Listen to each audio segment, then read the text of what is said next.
नमस्कार। आचार्य सलील चैनल में आप लोग का स्वागत है।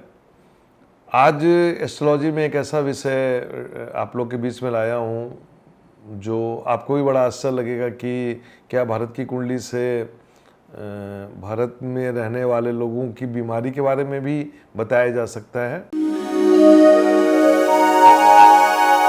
तो मैंने इसमें काफ़ी रिसर्च किया और रिसर्च करने के लिए मुझे कुछ डॉक्टरों ने प्रेरित किया, कुछ डॉक्टरों के इंटरव्यू ने प्रेरित किया, कुछ आयुर्वेद के डॉक्टरों ने प्रेरित किया और मैं खुद भी इसमें काफ़ी समय से लगा हुआ था। 1947 में जब देश आज़ाद हुआ उसके पहले हमारे देश में ज़्यादा बीमारियां नहीं थीं, लेकिन जैसे ही 1947 में देश आज़ाद हुआ, मैंने बार बार बोला है कि भारत की जो कुंडली है वो कुंडली कुछ मायने में इतनी ख़राब है।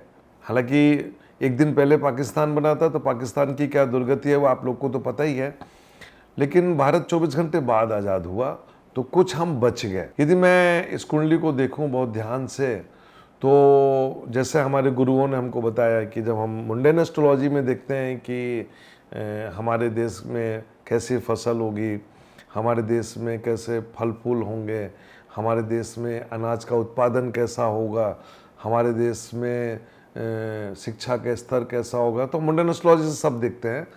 तो मैंने इस बार देखा कि भारत की कुंडली में बीमारी की क्या स्थिति है। मतलब भारत में रहने वाले जो हमारे नागरिक हैं, जो देशवासी हैं, जो भारतीय हैं, उनको आगे चल के कैसी समस्याओं का सामना करना पड़ेगा। तो मैं अपने फॉलोअर्स को बताना चाहूँगा कि 1947 में जब देश आज़ाद हुआ तो 1947 से 65 तक शनि की महादशा थी। हम लोग आज़ादी के बाद अपने पैरों में चलने की कोशिश कर रहे थे और शनि इस कुंडली में 9 मेष और 10 मेष है और शनि को ध्यान से देखें तो इसमें जुपिटर का इन्फ्लुएंस है। और जब हम जुपिटर को ध्यान से देखते हैं तो हमारा जुपिटर जो होता है हमारे खाने पीने की वस्तुओं को रिप्रेजेंट करता है, फल फूल को रिप्रेजेंट करता है, बहुत चीज़ों को रिप्रेजेंट करता है। और तो शनि की महादशा में हम लोगों ने एक अपनी तरक्की के लिए एक राह चुनी और शनि की महादशा के बाद 1965 से 1982 तक जो दशा थी वो बुध की महादशा थी। और मैं आप लोग को बताना चाहता हूँ कि जितनी भी क्रांतियाँ हुई इस दौर में, ये क्रांतियाँ ही आज बीमारी का कारण है। और इसके बाद 1982 से 1989 केतु की महादशा थी। केतु की महादशा में ये और फली फूली। और इसके बाद जब शुक्र की महादशा आई 1989 से 2009, यहाँ पे शुक्र लग्नेश के साथ में छठे घर का स्वामी है। और आप ये मानिए कि हमने ग्लैमर के क्षेत्र में हमने काफ़ी राइज किया। सुष्मिता सेन, ऐश्वर्या राय जैसी लड़कियां ने देश का नाम रोशन किया और विदेशों को भारत का एक बाज़ार मिला जहाँ पे आज देखिए पूरे प्रोडक्ट पूरे इंडियन मार्केट में भरे पड़े हुए हैं। और एक ज़माने में ऐसा होता था कि VCR टीवी ये सब जो है वो स्मगल करके लाए जाते थे। आज सब कुछ मॉडर्न टेक्नोलॉजी, मोबाइल, टीवी सब हमारे मार्केट में अवेलेबल है। इसका कारण जो जाता है 1989 से 2009 में शुक्र की महादशा। और आप ध्यान दीजिएगा यही वो महादशा थी जहाँ पे देश ने आप देखिएगा तो कंप्यूटराइजेशन में काफ़ी राइज किया। और इसके बाद 2009 से 2015 की जो दशा थी वो चंद्रमा की महादशा थी। चंद्रमा की महादशा में हम यदि ध्यान से देखें तो हमारा जो कम्युनिकेशन था वो और अच्छा हुआ जाके।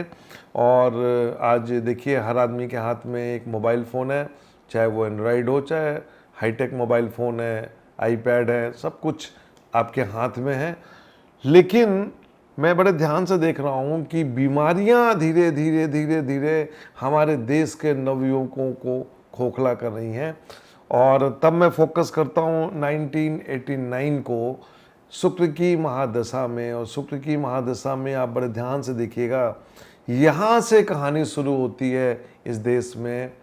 Diabetes, blood pressure, cholesterol, cancer, हमारी महिलाओं को यूट्रस में कैंसर, उनके ब्रेस्ट में कैंसर, और जो आजकल के बच्चे हैं उनको पीसीओडी, ये भारत की कुंडली में बिल्कुल साफ दिखाई दे रहा है। और अब मेरी चिंता जो है वो 2025 से 2032 के बीच पे रहेगी। यहाँ पे जाके हम इन बीमारियों के पीक में आएंगे। इस वीडियो के माध्यम से मैं सरकार से भी निवेदन करूंगा कि कायदे से हमको एक अच्छी मेडिसिन, आयुर्वेदिक, होम्योपैथिक, एलोपैथिक और एक अच्छे हॉस्पिटल की भी ज़रूरत पड़ेगी।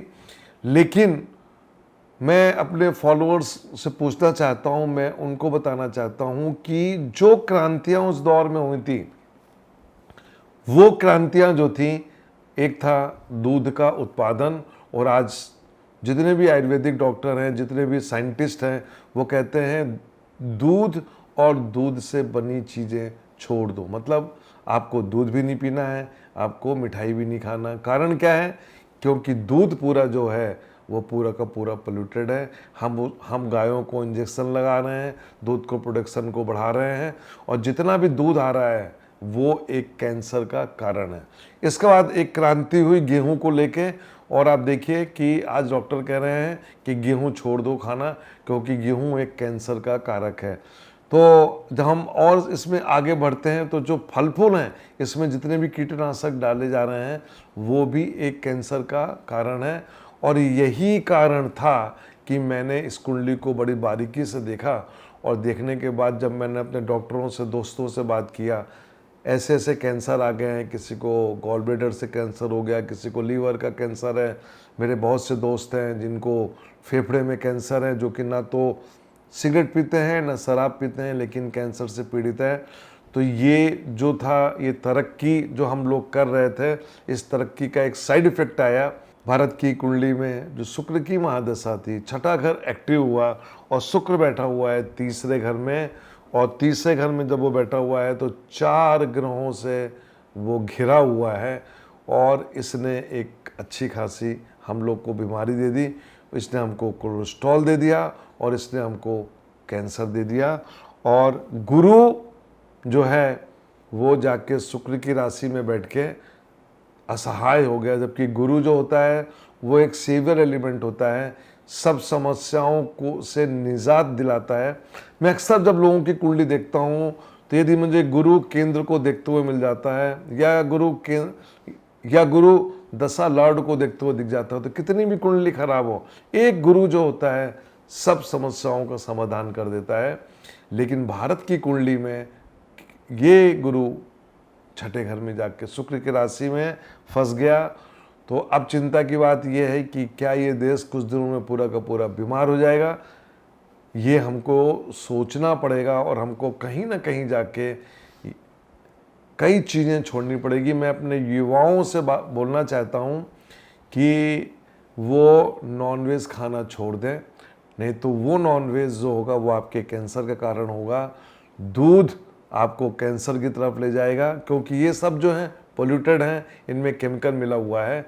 यदि आप लोग के घर में इसका उत्पादन होता है, आप लोग के यहाँ खेती है, आप लोग खुद अपने लिए ऑर्गेनिक खेती कर सकते हैं, तब तो मैं कहूँगा कि ठीक है, आप सब कुछ खाइए पीजिए, लेकिन बाजार से लेके कोई चीज़ मत खाइए।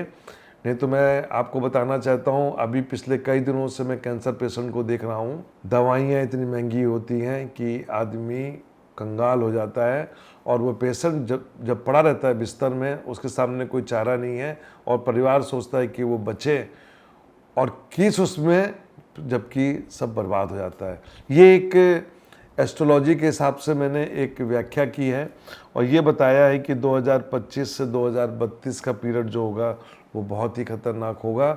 और इसके बाद जब मैं राहु की महादशा देखता हूँ 2032 से 2050, जब मैं युग परिवर्तन की बात करता हूँ, तो मुझे यहाँ पे जाके पूरा का पूरा देश एक पीड़ा में नज़र आता है।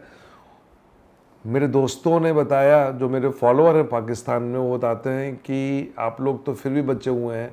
पाकिस्तान में तो हालत ये है कि लगभग 80% मुल्क जो है उनका वो डायबिटीज़ से पीड़ित है, 80% मुल्क उनका कोलेस्ट्रॉल से पीड़ित है, बीमारियों ने घेरा हुआ इनको। ये 24 घंटे का फ़र्क है कि वो हमसे 24 घंटे पहले आज़ाद हुए, लेकिन बीमारी में और करप्शन में हमसे आगे हैं, हम उनसे थोड़ा सा पीछे हैं। ये एक मेरा विचार था। सोचिएगा, कभी युवाओं से आग्रह करूँगा कि इस बारे में सोचें, क्योंकि उन्हीं को आगे चल के बहुत कुछ करना है और खुद को भी बचना है और लोगों को भी बचाना है। नमस्कार।